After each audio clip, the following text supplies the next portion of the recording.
آئینی عدالت، کانسٹیٹیوشنل عدالت یہ کہے ہم کیسے دیکھ سکتے ہیں؟ یہی تو کویشمنٹ کا آپ کے پاس اختیار ہے، یہ تو آپ کو آئین پاکستان نے جو اختیار دیا ہے، اور سی آر پی سی ضابطہ فوجداری 561A سی آر پی سی نے جو آپ کو انہیریٹنس پاور دی ہے کہ بھئی اگر کہیں مقدمہ درج ہوا ہے اور ایف آئی آر درج ہوئی ہے تو ایف آئی آر درج ہونے کے بعد فوری طور پر آپ ہائی کورٹ سے رجوع کر کے مقدمہ خارج کروا سکتے ہیں۔ آپ کیسے کہہ سکتے ہیں کہ اگر کہیں کوئی مقدمہ درج ہوا تو ہم کیسے دیکھ سکتے ہیں؟ خدا کا خوف کریں، کوئی قانون یا تو کو تبدیل کر دیں یا ہمیں بتایا جائے کہ یہ ہو کیا رہا ہے ہمارے ملک کے ساتھ۔ اتنی قانون کا کھلواڑ کہ اپنی مرضی سے جہاں آپ کا دل ہو وہاں آپ کر لیتے ہیں، جہاں دل نہ ہو وہاں نہیں کیا جاتا۔ یہ ایگزیکٹو عہدے ہیں جو رجسٹرار صاحب کا اور باقی عہدے ہیں، وہاں یہ دو اعتراضات، کوئی بھی معاملہ ہو اس پر مقدمہ درج کرنے سے ہم کیسے روک سکتے ہیں؟ دوسرے صوبوں میں درج مقدمات ہم کیسے دیکھ سکتے ہیں؟ ہاں، جاوید لطیف اور ان کے مقدمات پر جسٹس جہانگیری صاحب نے ایکشن لیا ہوا ہے تو وہ رجسٹرار صاحب درست ان کو معلوم ہوتا ہے، اور اس پر کسی بھی صورت میں مجھے بتا دیں کہ کیا رجسٹرار صاحب نے اس کے اوپر اعتراض کیا تھا جب وہ مقدمات M D P T V نے اور جاوید لطیف مریم اورنگزیب کی جانب سے دائر کیے گئے تھے؟ تو یہ خیر یہ معاملہ ہے، اب اس پر اعتراضات لگ گئے ہیں اور دیکھنا یہ ہے کہ یہ معاملہ کہاں جائے گا۔ جبکہ دوسری جانب کل جب لاہور ہائی کورٹ میں سماعت ہوئی تھی تو لاہور ہائی کورٹ کو یہ بتایا گیا تھا، اسد عمر کی جانب سے یہ بتایا گیا تھا کہ جناب یہ جو کہتے ہیں معاشی حالات اور گورنر کی جانب سے جو خطوط لکھے گئے ہیں جو غیر آئینی ہیں، عدالت نے تو گورنر کو کہا کہ گورنر کو چھوڑے نا، گورنر کی تو بات ہی نہ کریں، الیکشن کمیشن کو کہا۔ بہرحال کیونکہ الیکشن کمیشن کو اگر گورنر ایک آئینی ہوتا ہے تو الیکشن کمیشن سے تو معاملات دیکھے جا سکتے ہیں۔ تو کل عدالت نے کہا تھا کہ آپ اسد عمر نے کہا کہ یہ جو 33 ضمنی الیکشن کروانے جا رہے ہیں قومی اسمبلی کے، وہاں نہ معاشی ان کو مسائل ہیں نہ ان کو سیکیورٹی مسائل ہیں، لیکن جب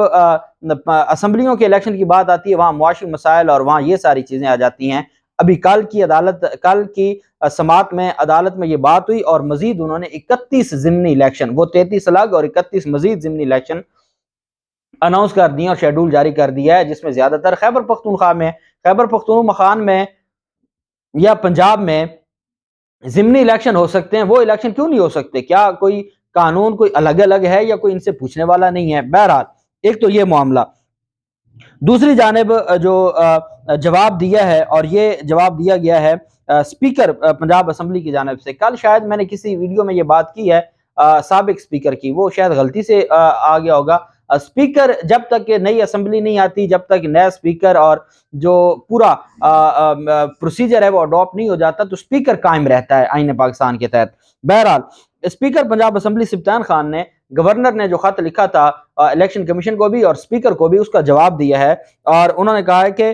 خط میں سبطان خان اسپیکر پنجاب اسمبلی نے کہا کہ انتخابات کی تاریخ نہ دینے سے متعلق آپ کے خط سے اتفاق میں نہیں کرتا۔ گورنر انتخابات کی تاریخ کا اعلان نہ کر کے آئین سے انحراف کر رہا ہے۔ اسپیکر پنجاب اسمبلی نے کہا کہ آئین کی شق 105 واضح ہے کہ انتخابات کی تاریخ کا اعلان گورنر کی ذمہ داری ہے، انتخابات 90 دن کے اندر ہونا لازم ہے۔ خط میں کہا گیا کہ گورنر جلد سے جلد الیکشن کی تاریخ کا اعلان کریں تاکہ آئینی بحران پیدا نہ ہو۔ ساتھ یہ کہا گیا کہ یہ جو آپ نے پلی لی ہے کہ چونکہ اسمبلی کی تحلیل پر آپ نے دستخط نہیں کیے اس وجہ سے الیکشن کی تاریخ بھی آپ نہیں دیں گے، یہ آپ ایک غیر آئینی طور پر آئین کی تشریح کر رہے ہیں۔ آئین میں کہیں نہیں لکھا، وہاں صرف یہ ہے کہ آپ کے دستخط ہوئے ہیں یا نہیں ہوئے۔ آپ کو ٹائم دیا گیا کہ 48 گھنٹوں میں آپ دستخط کریں، اور اگر آپ 48 گھنٹوں میں دستخط نہیں کرتے تو وہی ایفیکٹ ہوگا جو آپ کے دستخط کرنے سے ہونا تھا۔ تو ایک ہی بات ہے، آپ نے کیے ہیں یا نہیں کیے، آگے جو اسمبلی ریزالو ہو گئی، دستخط کیے یا نہیں کیے، وہ معاملہ وہاں ختم ہو گیا۔ اب آگے آ گیا نئے الیکشن کو اور آپ کو تاریخ دینی پڑتی ہے، اس کے بغیر آپ کوئی معاملات کر نہیں سکتے۔ جب آپ نے نئی جو انٹرم سیٹ اپ کا آپ نے اعلان کیا ہے وہ 90 دن کے لیے ہے، انٹرم سیٹ اپ کے اعلان کے ساتھ ہی آپ کو الیکشن کی تاریخ دینی چاہیے تھی، چونکہ وہ تو 90 دن کے بعد ختم ہو جائے گا، اس کی تو حیثیت ہی ختم ہو جائے گی، تو پھر آپ کیا کریں گے؟ تو یہ سارے سوالات سبطان خان اسپیکر پنجاب اسمبلی نے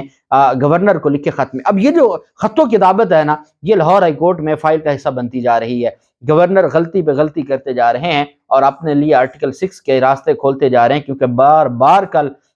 جسٹس جواد حسن صاحب نے آرٹیکل 5 پڑھایا کہ آرٹیکل 5 یہ کہتا ہے کہ ان کی ڈیوٹی ہے، جو ڈیوٹی آئینی ڈیوٹی پوری نہیں کرے گا اور جو انشاءاللہ کے الفاظ لکھ کے اپنی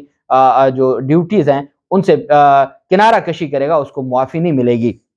اب یہ بات کل الیکشن کمیشن کے وکلا نے جا کے الیکشن کمیشن کو بتایا ہے کہ جی معاملات اتنے آسان نہیں ہیں، ہائی کورٹ نے ہمارے منہ پر ماری ہیں judgments, supreme court of Pakistan کی اور ہائی کورٹس کی۔ فل بینچ کی ججمنٹس ہیں۔ ہائی کورٹ نے کہا ہے کہ بھئی میں نے آپ کی بات سننی ہے یا میں نے سپریم کورٹ کی ججمنٹس کی سننی ہے۔ سپریم کورٹ کہہ رہی ہے 1987 کی پی ایل ڈی ہے جو خواجہ شریف کیس میں سپریم کورٹ نے کہا کہ بھئی الیکشن 90 دن سے مراد 90 دن ہے، اس میں آپ کی مرضیاں نہیں چلیں گی۔ سپریم کورٹ نے کہا ہے قاسم سوری جو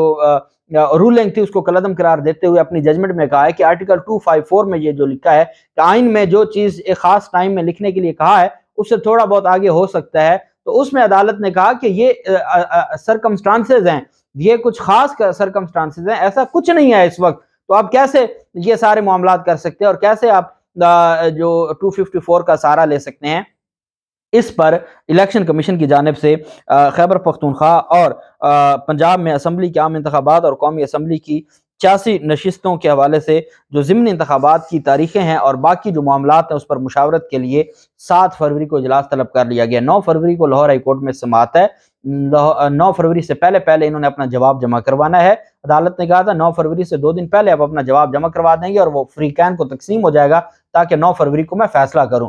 اب وہ معاملہ وہاں آ گیا اور انہوں نے 7 فروری کو تاریخ دینی ہے کیونکہ لاہور ہائی کورٹ نے ان سے تاریخ مانگی ہے۔ لاہور ہائی کورٹ نے کہا گورنر کو چھوڑیں، آپ بتائیں، گورنر کا تو نوٹیفیکیشن جو تھا اور جو ان کا خط و کتابت تھی، عدالت نے کہا اس کو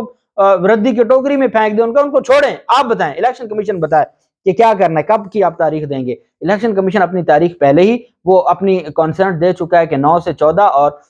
جو 16 سے 18 کے پی کے میں اپریل اور 9 سے 14 جو ہے وہ